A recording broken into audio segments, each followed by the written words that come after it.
Hi there, my name is John Stevens, pastor of Zion Lutheran Church in Oregon City, Oregon, and we're part of the ELCA, and welcome to Dollar Store Children's Sermons, where we take a look at the lectionary text. We tie them to an item from the Dollar Tree.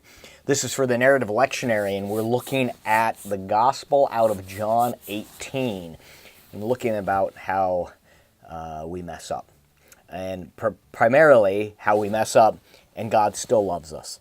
We mess up, and Jesus still says, I love you, you are my children, I love you. And because it has to do with Peter, and Peter messing up and denying Christ 3 times, yet Peter's still an apostle.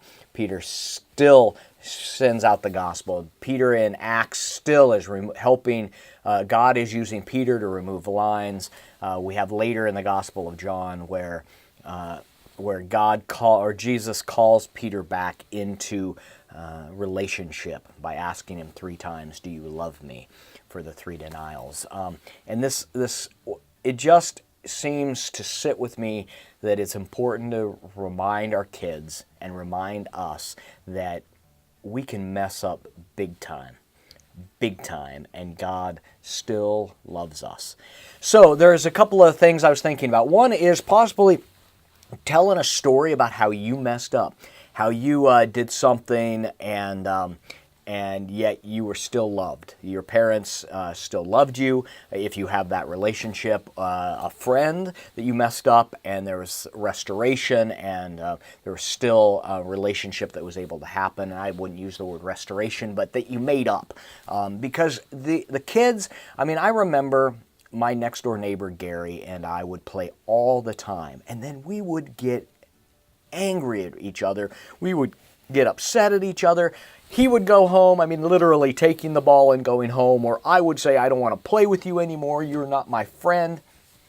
The next day, we would be playing with each other. So there's this idea of kids know about forgiveness and they know about restoration, and the fact that we can then use that as the springboard to talk about how God loves us so much. And so that's the direction I'm going. A couple of things.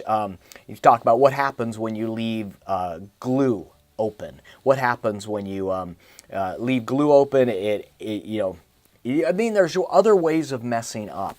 I left the chips. I had a bag of chips and I left it open, and you know what? 4 days later, my brother went to eat the chips and they were stale and they tasted gross. And he's like, "Who left the chips open?"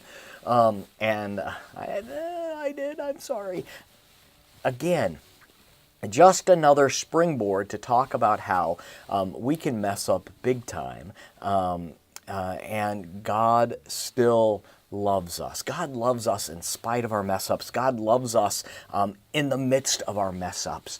God loves us because God created us, and that's what God does, and God loves. And then we are called then to love one another, and we are called to be in relationship with one another and to be friends with one another, even in the difficult times. So that's the direction I'm going. Lots of stuff in this text that we could go with, but that's where I'm being drawn to because I think it's important to be reminded of God's love. You can probably guess that that's a theme of mine. So anyway, thanks for stopping by. Hope you can use something in this, and I hope you have a fantastic week.